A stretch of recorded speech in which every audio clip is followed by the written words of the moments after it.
Hello, and welcome to Your School in Real Time, a television series that allows local high schools to promote any upcoming events or special achievements with their community. I'm your host, Beatrice Mills, and joining us today are a few members of Ledyard High School. To my right, we have Mr. Bob Williams, an agri-science teacher. We also have Sierra, a senior at Ledyard High School, also involved in the agri-science program. And then over to my left, we have Erica, who is a junior, and we have Mr. David Bednars, who is a AP Bio teacher and Yukon Early College Experience Oceanography. So, they're here to talk about their agri-science program and highlight an exciting event called the National Ocean Sciences Bowl.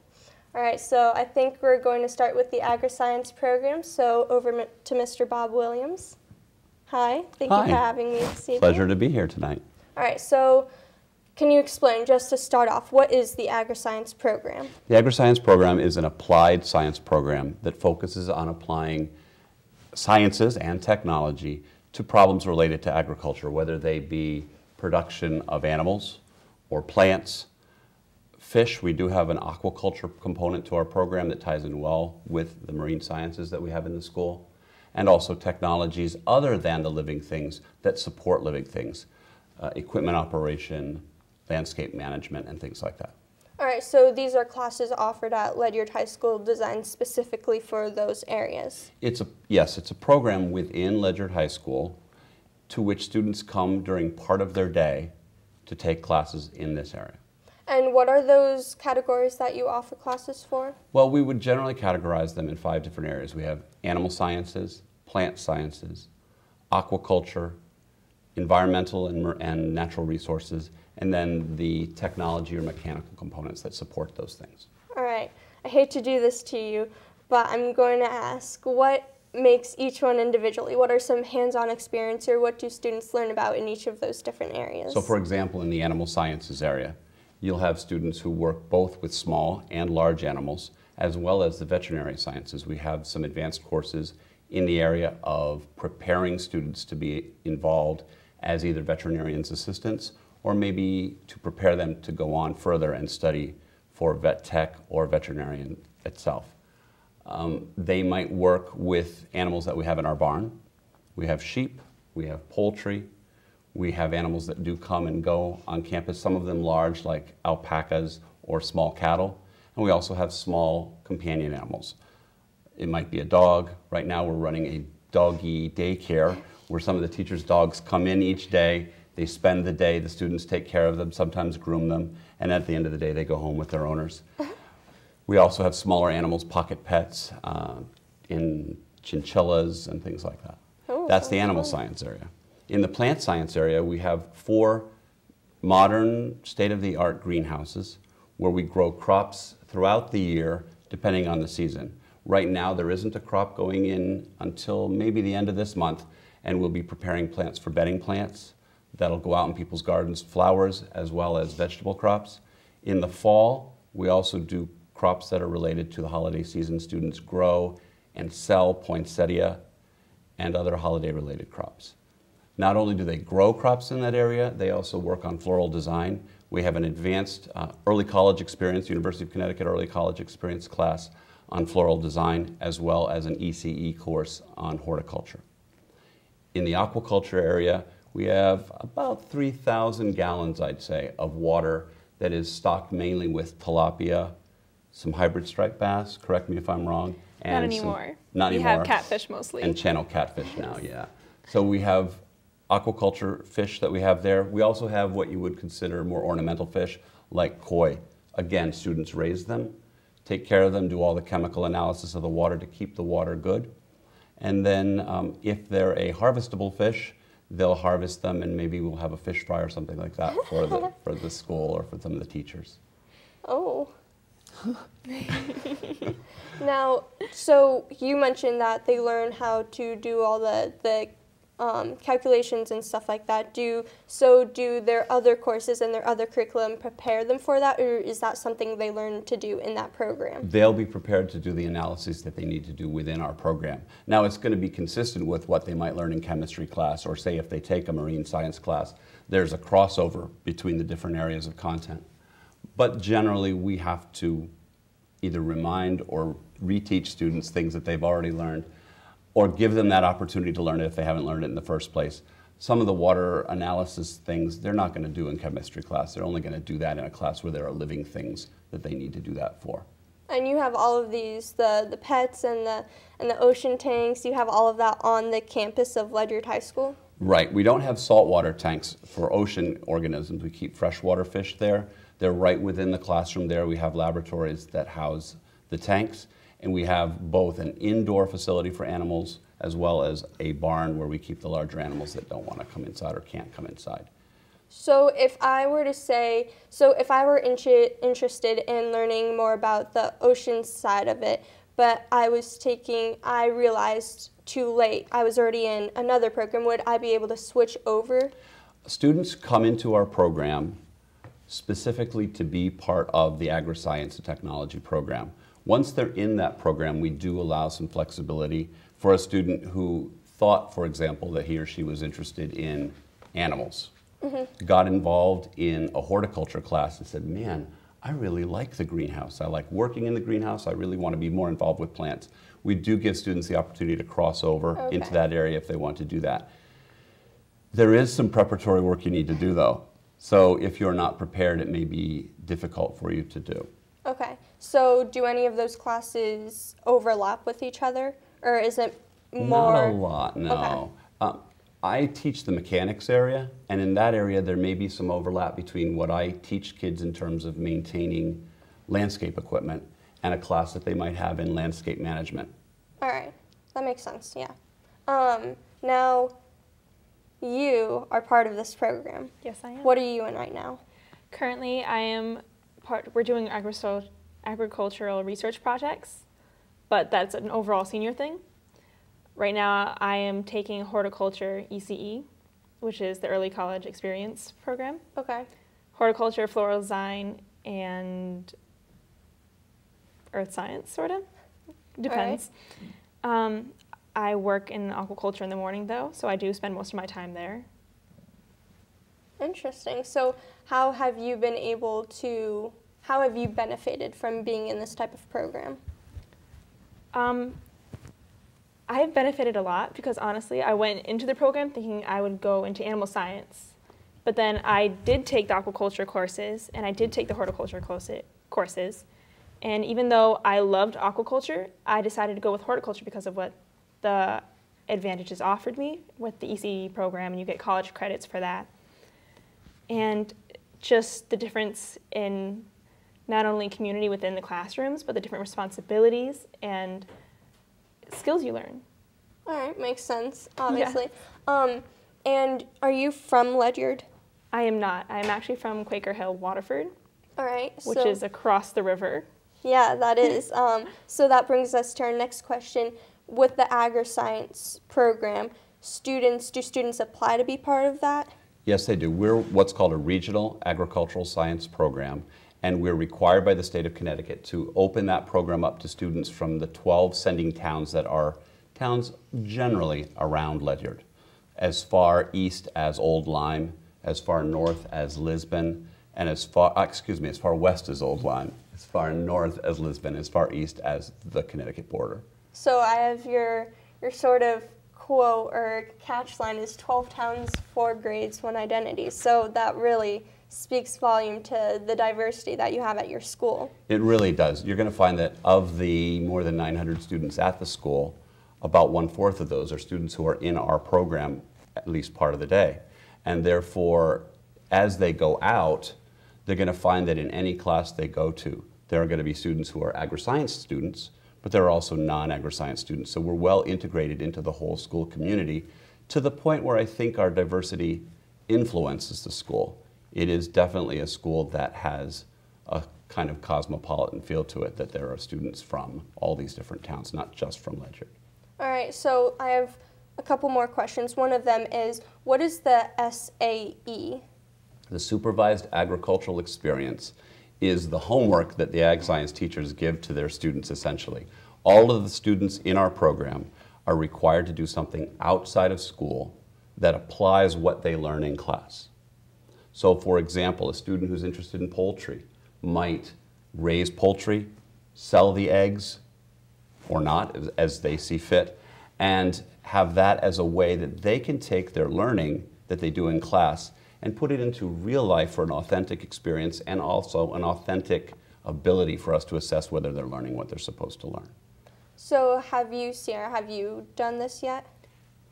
SAE is actually an all 4 years thing. Oh, okay. So it's a long-term homework project that you're supposed to develop over the 4 years. I actually do not have one out of school. Mine is at school. I work during the mornings and during the afternoons sometimes, working in the aquaculture lab, refurnishing the lab, taking care of fish, cleaning them. Depending on what freshmen and sophomores do during the day, we clean up all the loose ends and get it ready for the next day. All right. Not every student has the ability to do something with living things outside of school, so we do try to provide those opportunities at the school. As long as it's outside of class time, we would consider that an opportunity for SAE. Now with that, do you have any special relationships with any companies outside, like an animal hospital or something for someone who's interested in animals, or do you have relationships with any local farms? Individual students do develop the opportunities they need, and we help them meet or apply to different opportunities that are out there. We do have a lot of students who work as docents at the Mystic Marine Aquarium. We have students who've been at a few of the farms in the community, and there are other places that they go. The Department of Labor does limit what students are legally able to do, and some of the things that might seem like an obvious opportunity aren't allowable. For example, unless a student is 18, they can't work in a veterinary clinic, and they can't volunteer at a vet clinic. So we do have some limitations over what we can do, but we try to provide opportunities that are appropriate to the students' needs and also that are challenging and rigorous enough for them to really get a valuable experience. Okay.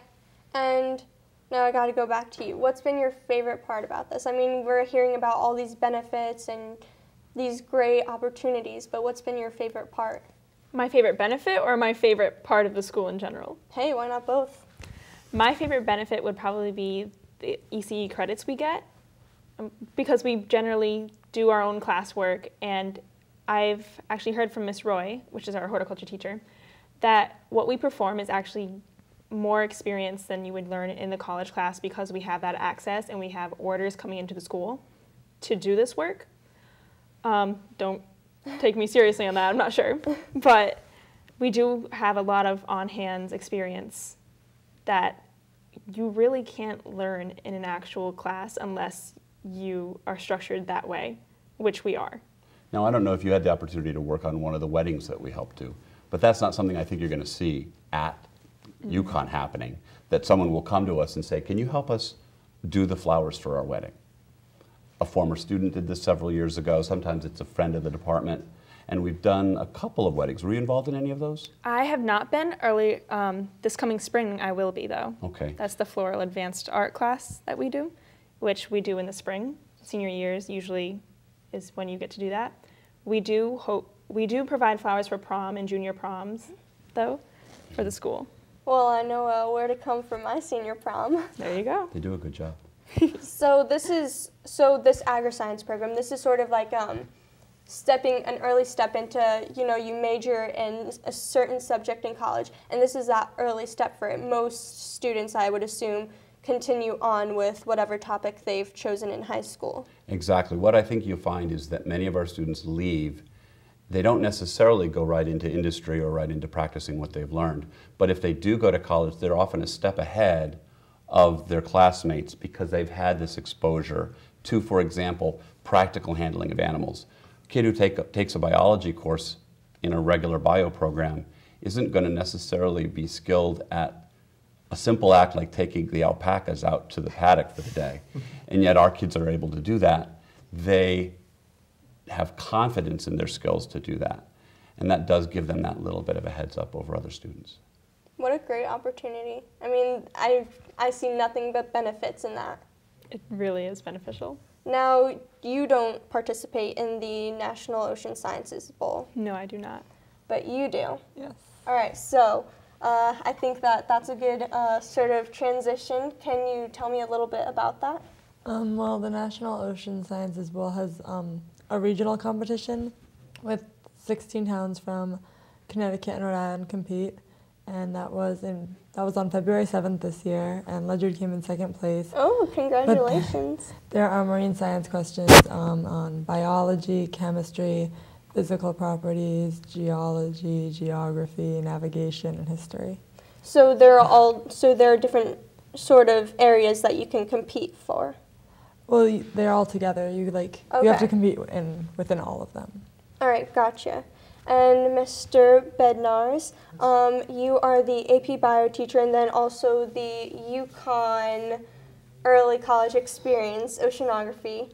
Yes, and advisor to Ocean Bowl team. All right. The Ledyard High School Ocean Bowl team has competed since 2005, though the competition existed for another 5 or 6 years before we had joined in. And proud to say we've always had a really nice showing of students, and we've risen to the point of in the last 5 years, we have taken home a 3rd place trophy, 2 2nd place trophies, and we won the Quahog Bowl, which is the regional Rhode Island, Connecticut, in 2012, and went to nationals in Baltimore, Maryland. Wow, that's amazing. Congratulations again to that. How did this program come about? Were the students the ones who suggested it, or did Ledyard originally offer it, and then it went from there? Ledyard's had a pretty long history with marine science. Ledyard High School was one of a handful of towns that back in the early 1970s all got together and said, we would all like to get on the water, and we think the marine environment, which is right outside our door, is incredibly important to get to. However, none of us individually can afford the vessels and the on-the-water facilities, so a consortium got put together, towns such as Waterford and East Lyme, Ledyard. So there's always been a history of marine science from the inception, 40 plus years ago in Ledyard. And I started teaching marine science when I came to Ledyard High School in 1999, but it wasn't until about 5 years ago when the UConn ECE program was expanding that they looked to involve the Department of Marine Sciences. So I was not in Waterford got to do the pilot, but then they opened up the next year, and a few of us jumped in and started teaching kids oceanography at the college level. So that really kind of got the ball rolling. We were already involved in Ocean Bowl, but it picked up the pace when we had a class that could really support the level of learning that's necessary for Ocean Bowl. No, I'm sorry. Please don't take this as ignorance. I'm just not familiar with it. But what exactly do you do in the program? How do you win? Like, what would that be a prize for? What would you do to prepare for Ocean Yes. Bowl? Well, as Erica had stated, the Ocean Bowl competition has round-robin rounds that are quick-fire, multiple-choice questions. Oh, okay. There are team challenge questions where the students get together and discuss the answers and come up, very critical thinking skills are a must. Pretty in-depth questions. I think Erica could speak to how tough they were. There's definitely strategy that plays into how you play your games. But certainly we practice once a week through the fall and pick it up a little more intensity as we get towards winter. They do a lot of preparation on their own, which is very admirable because there's only so much time in the day to get things done. Having the ECE course is an enormous support. Having on-the-water components, real-life experience through Project Oceanology, using a piece of equipment that they may ask you a question about that you've held in your hand and used, allows you to answer that much faster than just trying to recall something you've read in a book. So it's not just, studying things. You actually have to have that experience and know how to use equipment and everything. It helps. It helps. Certainly they're not going to ask you to demonstrate a current drogue in the middle of the competition, but having a familiarity is really helpful. And is this open to all students at Ledyard? Yep. This typically, we have had a team easily of 10 to 15 plus students, though actually only 5 can sit on the competitive team. Okay. It really speaks to the character of our Ledyard students that every year I will have 10 to 15 students who are hanging in, supporting the team, even though at some point we have to make a decision based on testing. Not only how fast can they buzz, how do they do on team challenge questions, how do they do on a written exam, That determines our 5. And speaking of character, I've got to say, too, that in the years that we have been involved in Ocean Bowl since, again, 2005, I'm really even more proud to say that we have won the Sportsmanship Award 4 times. And this is not the same kids. And we even went to nationals, and on the national scale, we won sportsmanship there. Well, kudos to you. Keep up the good work. Now, how long have you been participating in this? Well, I started last year, my sophomore year. I went to practices and such, but I was not on the competition team. And so I attended the Quahog Bowl for part of the time and supported my team, but then this year was the first year that I got to compete. How was that? Did you enjoy that? Yeah, it was exciting but nerve-wracking. I bet. What were some of the questions that they asked you? I mean, I know I'm probably never going to be able to answer these. Some are like, there's like different, like varying levels of hardness. Like one of them was like, what is the lowest level of the atmosphere that controls like climate and weather? And that's the troposphere. And there's one that I think nobody got right about male manta rays like leaping out of the water. Interesting, interesting. And how do you feel that participating in this program has benefited you personally? Well, it's very interesting, and it's like a good extracurricular, but also like you learn a lot, even like the stuff you don't study, because you'll hear questions and you'll hear the answers and you'll remember that later, because it's easier to remember than like when you read something out of a book, and it helps with ECE Marine Science. And are you part of the agriscience program? I am not. So you just have this love for science and everything. You don't have to necessarily be a part of that to participate in something that Ledyard High School offers for those who have an interest in the sciences. Correct. Nice. Now, is there anything you'd like to put in about this? You know, we're very proud at Ledyard High School of all of the advanced level science that we have that supports great endeavors such as Ocean Bowl, such as agriscience. I mean, like Mr. Williams had said, you know, it's a very inclusive school. It's really nice to have kids from so many towns, and there are so many different experiences for them. I'm proud to say that we have advanced placement biology, of course. I'm biased to that. We have advanced placement chemistry, advanced placement physics 1 and 2.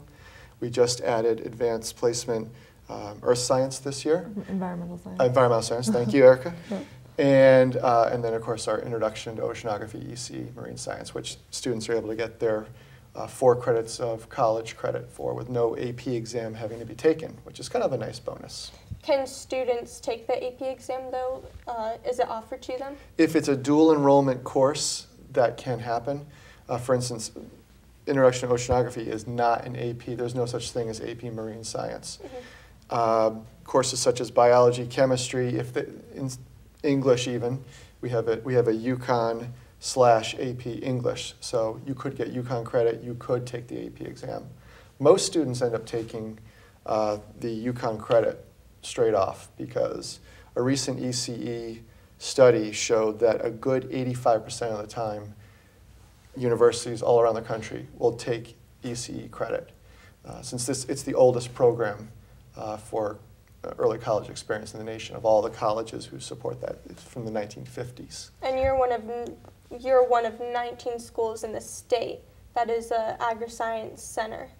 Okay, yeah, that relates to what we do. Yeah. We are. It doesn't necessarily tie in with the opportunity to teach ECE courses. The ECE courses, Dave, if I'm not mistaken, you're an adjunct professor. Correct. Through the University of Connecticut. And so a teacher who teaches an ECE course is an adjunct professor at UConn. We have several in our program, but there's no direct tie between the ECE part and the fact that we're an agricultural science center. But students can take ECE courses both inside of agriscience and outside of agriscience. Okay. Makes sense. All right. Thank you. All right. Well, thank you so much for coming on Your School in Real Time. It was a pleasure to have you. If you would like to contact Ledyard High School, the information is below. And if you'd like to contact me about appearing on Your School in Real Time, you can email me at yourschoolinrealtime, spelled REEL, @yahoo.com. Thank you.